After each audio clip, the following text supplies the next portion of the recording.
পাকিস্তানি তারকাদের প্রতিক্রিয়া ও ফাওয়াদ খানের আবিল গুলাল নিয়ে বিতর্ক।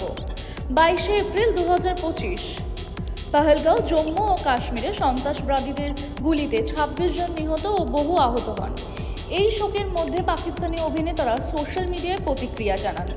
ফাওয়াদ খান ইনস্টাগ্রামে লিখেছেন, পহেলগাঁওয়ের নিষ্ঠুর হামলার খবর শুনে আমি গভীরভাবে শোকাহত। নিহতদের আত্মার শান্তি কামনা করি এবং তাদের পরিবার যেন শক্তি পায়। হানিয়া আমির বলেছেন, যে কোনো জায়গার ট্র্যাজেডি আমাদের সবার ট্র্যাজেডি।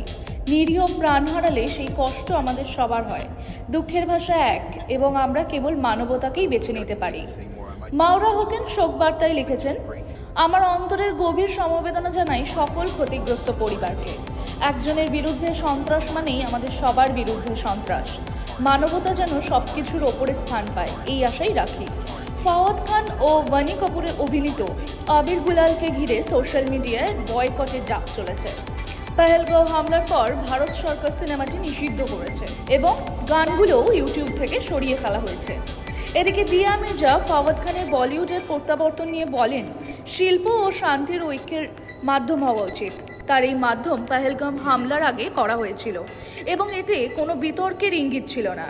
এই ঘটনা আবারও প্রমাণ করছে যে সন্ত্রাসের কষ্ট শুধু সীমান্তেই সীমাবদ্ধ নয়, এটি বিভিন্ন দেশের মানুষের জীবনে গভীরভাবে প্রতিধ্বনিত হয়।